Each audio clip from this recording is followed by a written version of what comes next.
Kalimera Pafos. ეხლა ჩვენ ვართ პაფოსში. ძალიან საინტერესო და მაგრ ადგილზე ლეგენდის თანახმად სწორედ აი აქ დაიბადა სიყვარულის ქალღმერთი აფროდიტე. აი სადღაც აი ამ კლდეებში. აი ჩვენებული აფროდიტეს ყოლია.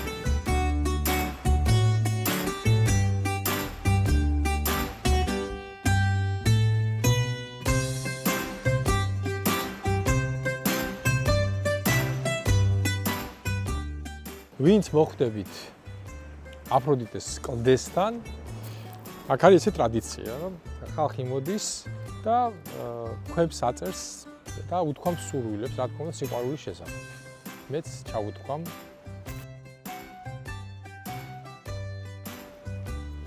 აღარ წერს.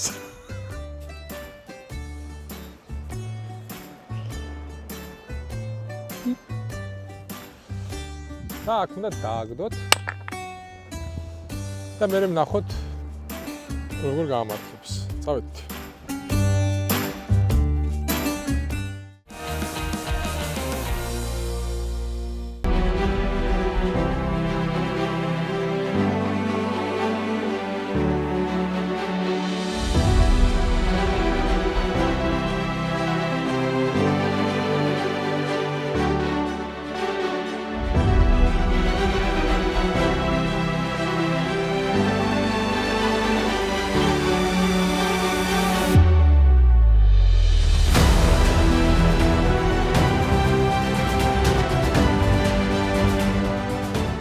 ძალიან მიყვარს ასეთი ადგილები, ასეთი დაცარიელებული სოფლები, რომლებიც არის მოჩვენებად ქცეული, იმიტომ რომ ყოველთვის რაღაც ისტორია ახლავს თან ამ ადგილს. ჩვენ შემთხვევაში ეს არის სოფელი ფოინიკასი. ეს სოფელი ლიმასოლიდან დაახლოებით 1 საათის სავალში არის, ცოტა ცუდი გზა არის ბოლოსკენ, მაგრამ მაინც გავლადი არის თუ მაღალი გამოვლობის მანქანით ხართ მოსული. ახლა უნდა მოგიყვეთ ამ სოფლის შესახებ. ეს სოფელი ააშენეს რაინდებმა, ტემპლიერებმა, მაშინ, როდესაც კვიპროსის ტერიტორიაზე მე-12 საუკუნეში რიჩარდ ლომგული შემოიჭრა თავისი ჯვაროსნული ლაშქრობის დროს. უკვე ბოლოს მრავალი წლის განმავლობაში აქ დასახლდნენ კვიპროსელი თურქები, მაგრამ მათაც დატოვეს ეს ტერიტორია და ახლა არის სრულად დაუსახლებელი. მაგრამ ისეთი ლამაზი ნანგრევები არის, რომ დიდი სიამოვნებით მე ვიცხოვრებდი აქ.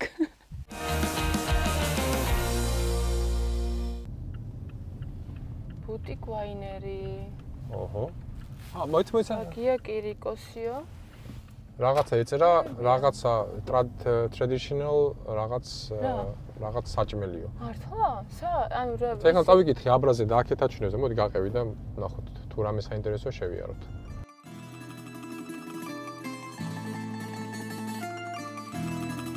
ეს აღმოჩნდა სოფიას და ანდრეას ტრადიციული სახლი, სადაც სოფია აცხობს ძველი ტრადიციული წესით პურს. მისი პური მთელ რეგიონშია ცნობილი და ყოველდღიურად აქ უამრავი ხალხი მოდის საყიდლად. გარდა ამისა, სოფია ამზადებს კვიპროსულ ტრადიციულ ყველ ჰალუმსა და სხვა კერძებს. გაგვიმართლა, რომ სწორედ ჩვენი მოსვლიდან სულ მალე პურის გამოცხობის პროცესიც დაიწყო.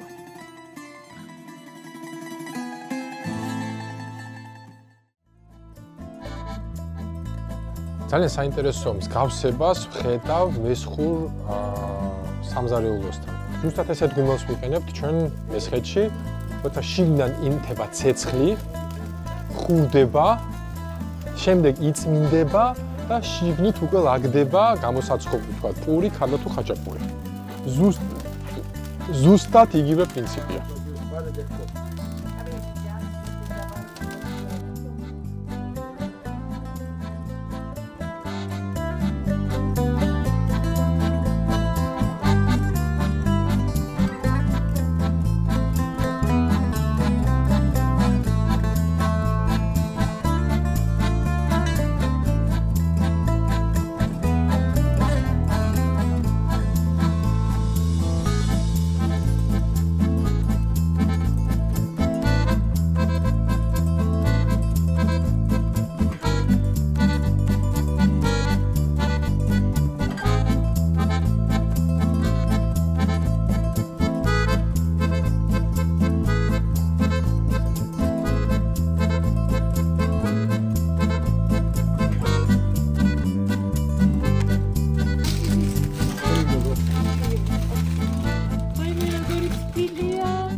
პაფოსში ჩვენმა პარტნიორმა კომპანიამ Georgia Travel Holding-მა კიდევ ერთი საოცარი სასტუმრო დაგვიჯავშნა. სასტუმრო ათენა არის ზღვისპირა სამოთხე, ელიტარული დასასვენებელი ადგილი.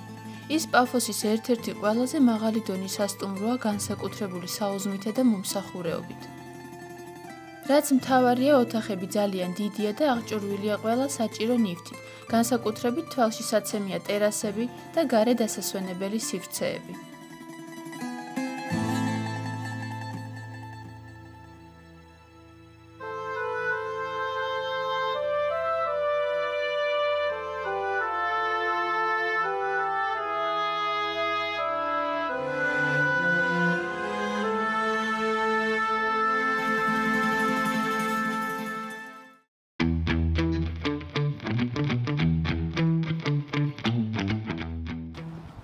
საინტერესო ჯეიდანი უნდა ვითამაშოთ. ხოდა რაზე უნდა ვითამაშოთ? ერთი წავა რესტორანში, გემრიელად მიირთმევს თანხით და მეორე გამოიმუშავებს თავად თანხას. რითი? ბრაბამ! ოპლეთ. სიმართლე გითხრათ, არც ერთი არ ვარ დიდი გამკვრელი და მომღერალი, მაგრამ რაღაცას ვწდით. აბა დავიწყოთ. ძალიან დიდი იმედი მაქვს, რომ მე არ ვიქნები. ამ გადაცემაში სულ მე ვაგებ. კარგი. ჯეირანი.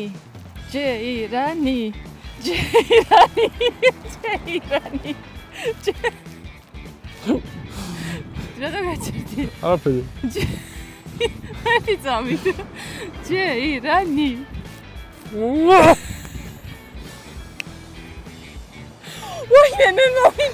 მოიგე. უცებ, მეთქი წავაგეთქო. კარგი, სადნა დადგე.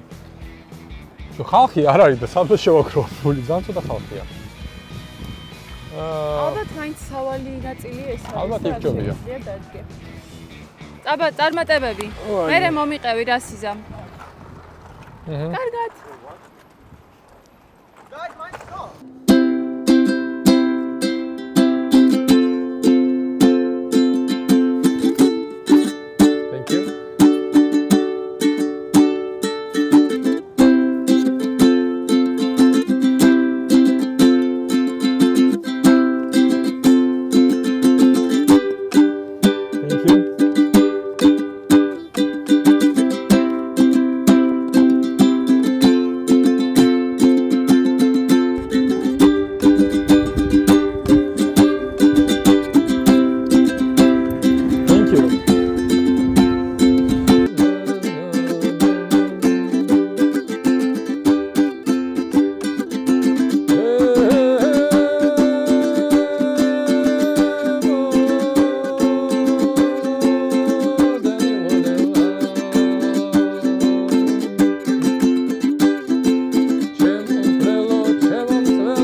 ხოდ რამდენი შეგროვდა? მართლა შეგროვდა.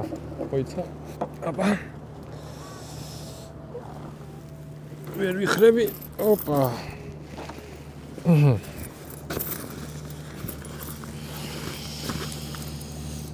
ორი 4 5 6 7 8 თითქმის 9 евро.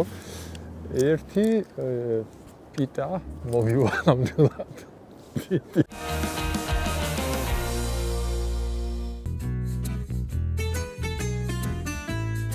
დღეს ვემშვიდობებით პაფოსს და ვბრუნდებით ლარნაკასკენ, საიდანაც საქართველოსკენ ფრენა გველოდება. სანამ ამ საოცარ ადგილს დავტოვებთ, ვესტუმრებით აუცილებლად სანახავ ადგილებს.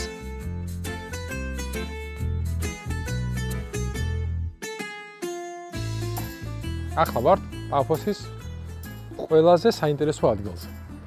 ეს მთლიანი ტერიტორია, რომელსაც ქვია პაფოსის არქეოლოგიური პარკი, არის UNESCO-ს დაცვის ქვეშ. არა მხოლოდ ეს ადგილი, არამედ მთლიანად მთელი ქალაქი და ყველა ისტორიული ძეგლი, რომელიც აქ მდებარეობს. ეს არის უზარმაზარი სივრცე, სადაც არის გაშლილი, აი რაც კი გაგვიგია. ბერძნული თუ რომაული მითოლოგიიდან ყველა აქ არის. და რაღაცნაირად როცა დადიხარ, მოგზაურობ თითქოს დროში და იმ მითებში და იმ რაღაც საოცარ ისტორიებში, რომელიც ყველას წაკითხული ან გაგონილი გვაქვს. რამოდენიმე ჰექტარზეა გაშენებული და საკმაოდ იაფია შემოსვლა, სულ რაღაც 4 ევრო ნახევარი ღირს და ეს თანხა ნამდვილად დაბალია იმასთან შედარებით, რაც წინ გველოდება.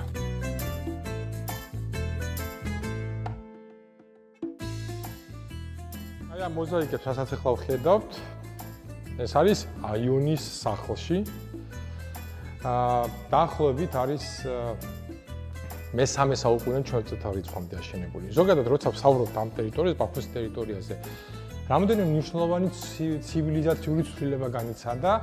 რა თქმა უნდა, აქ ძალიან დიდი გავლენა იყო თავიდან, რა თქმა უნდა, მიკენური კულტურის, ეს არის წინაბერძნული კულტურა, შემდეგ ფინიკური კულტურის, დაახლოებით მე-7-6 საუკუნეებში, შემდეგ უკვე ბერძნული და მაკედონიის იმპერიის შემდეგ უკვე როდესაც კლასიკური გაგებით ელინისტური კულტურა ყალიბდება თავისი სრული თანავარსკვლავედით, რასაც აქ ჩვენ ხედავთ. რა თქმა უნდა, მას შემდეგ წვის უკვე რომაული.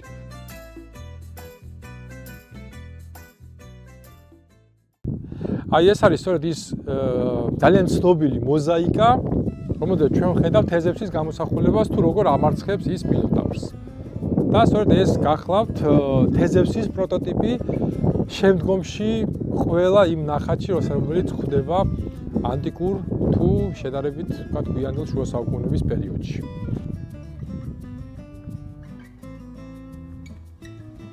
თვითონ არქეოლოგიური პარკის ძირითადი ნაწილი არის გახსნილი, მაგრამ ჩემი აზრით ყველაზე საინტერესო ნაწილი, რომელიც არის, ვთქვათ, მოზაიკები, არის გადახურული, როცა შემოდიხართ პარკში, მარჯვენა მხარეს დიდ შენობას დაინახავთ.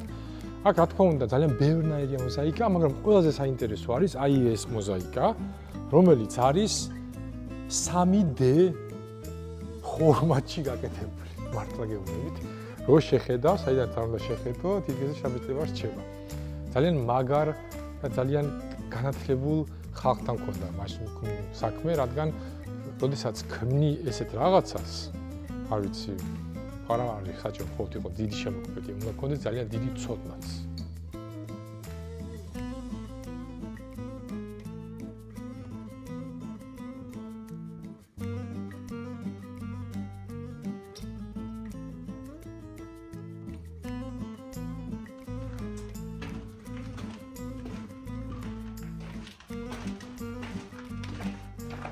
აუ, სადღაც გამოვედით.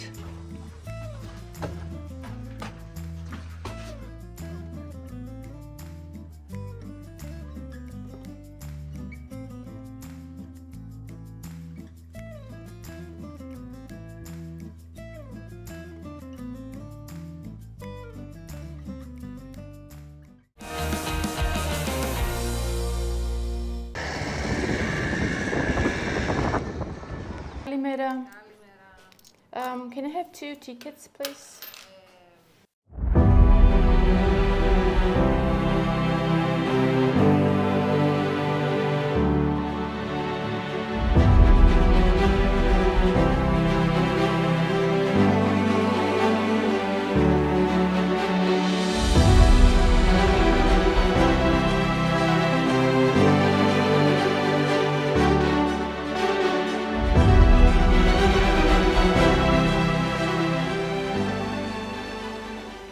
ახლა ვიმყოფებით პაფოსის ერთ-ერთ გამორჩეულ ადგილას.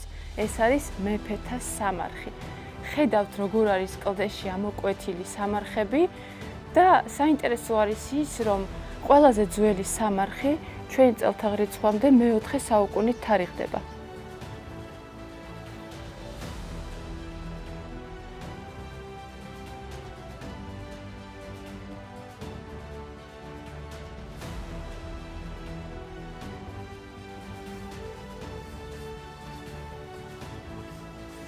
ახლა ვართ განსაკუთრებულ სამარხში. ჩემს მარცხნივ არის ჭა, რომელსაც სიმბოლური და რიტუალური დატვირთვა ჰქონდა. როგორც მოგეხსენებათ ბერძნულ მითოლოგიაში, ჰერმესი ქარონს მიცვალებულთა სულებს აბარებდა. ის კი უკვე ქვესკნელის ღმერთის ჰადესის სამეფოში მათი გადამყვანი იყო. მითის მიხედვით სულები მდინარეზე გადაჰყავდათ.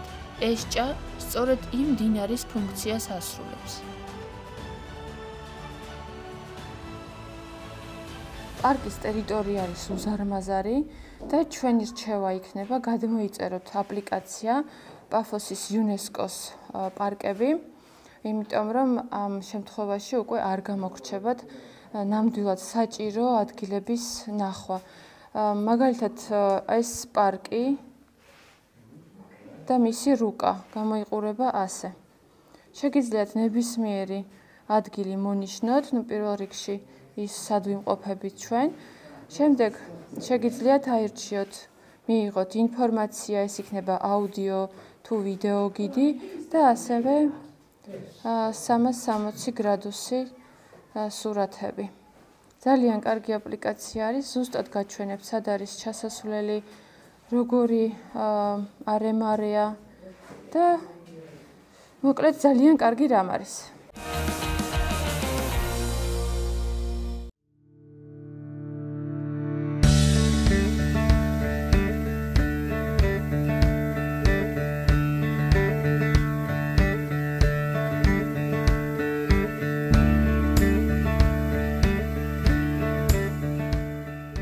მოვედით ადონისის აბანოში. ან ადონისის საბანაო, ესე შეგვიძლია გადავთარგმნოთ. ია რომ აქ მოხვიდეთ აპრილამდე, რადგან ეს სიმწვანე და წყალი ჯერ კიდევ კარგია.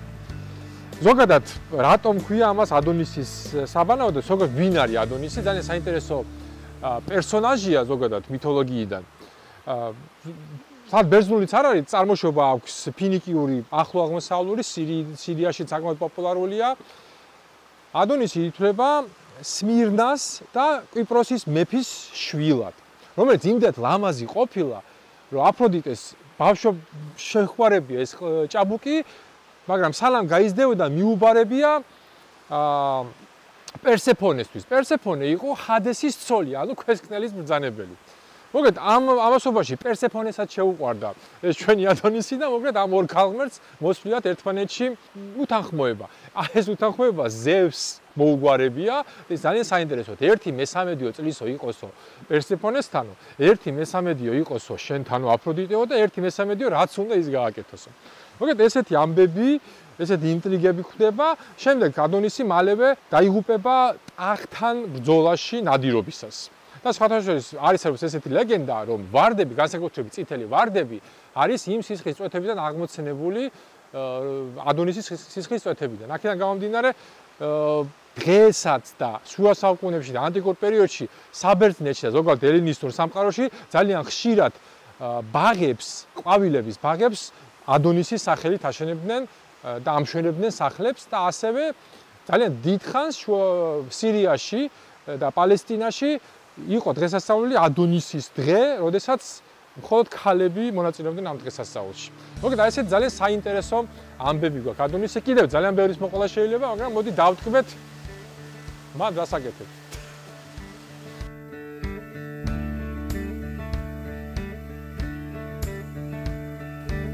აქ ვემშვიდობებით მითებით და ისტორიით მდიდარ პაფოს, რომელიც წარუშლელს თაფეჭილებას ტოვებს თითოეულ სტუმარზე.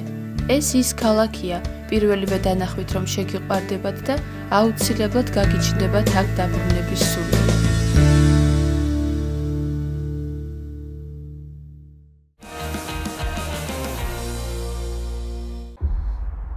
კვიპროსში არის ძირითადად 3 ობიექტი, რომელიც არის იუნესკოს დაცვის ქვეშ.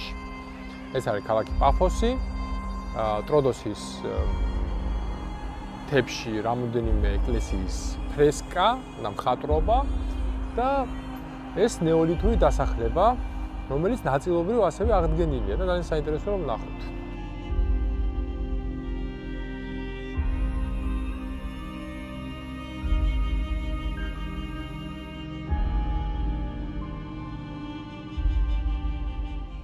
ახლა ვართ ხიოროკოიტიას ნეოლითურ დასახლებაში, რომელიც მდებარეობს დაახლოებით შუაში ლარნაკას, ნიქოზიასა და ლიმასოლს შორის.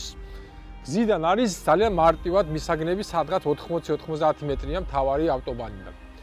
რატომ გადავწყვეტ აქ შემოსვლა, რომ პირველ რიგში ეს არის რა თქმა უნდა იუნესკოს დაცული ტერიტორია, 7-6-1000 წლეული ნეოლითის პერიოდი, ზედა მხარეს შემორჩენილია დასახლება თლიანად როგორიც იყო მაშინ და ეს ნაწილი არის ერთგვარად აღდგენილი ზუსტად ისე როგორც ისინი გამოიყურებოდნენ. ამიტომ არის საინტერესო რომ ხედავთ რომ სხვადასხვა ზომის სახლები, რა თქმა უნდა ეს არის მულაჟი და ეს არის აღდგენილი, ხოლო ზევით გვაქვს ნამდვილი.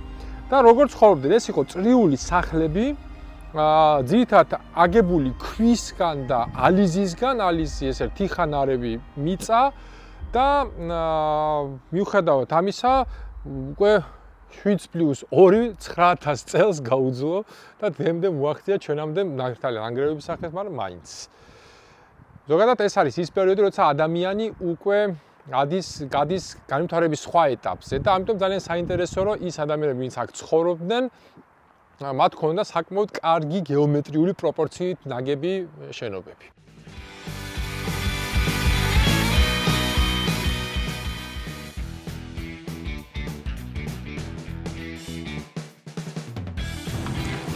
სამწუხაროდ დასრულდა ჩვენი მოგზაურობა კვიპროსში.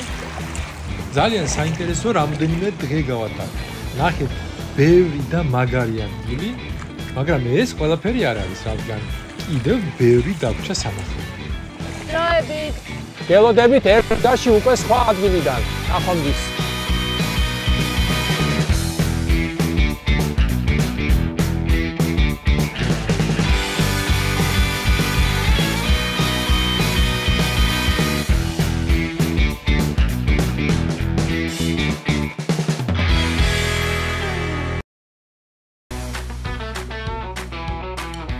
შემდეგ გადაცემაში საქართველოს ერთ-ერთ გამორჩეულ რეგიონს, სვანეთს ვესტუმრებით. წინ გველოდება ლამპრობა და ლაღამის ტაძრის საოცარი ისტორია.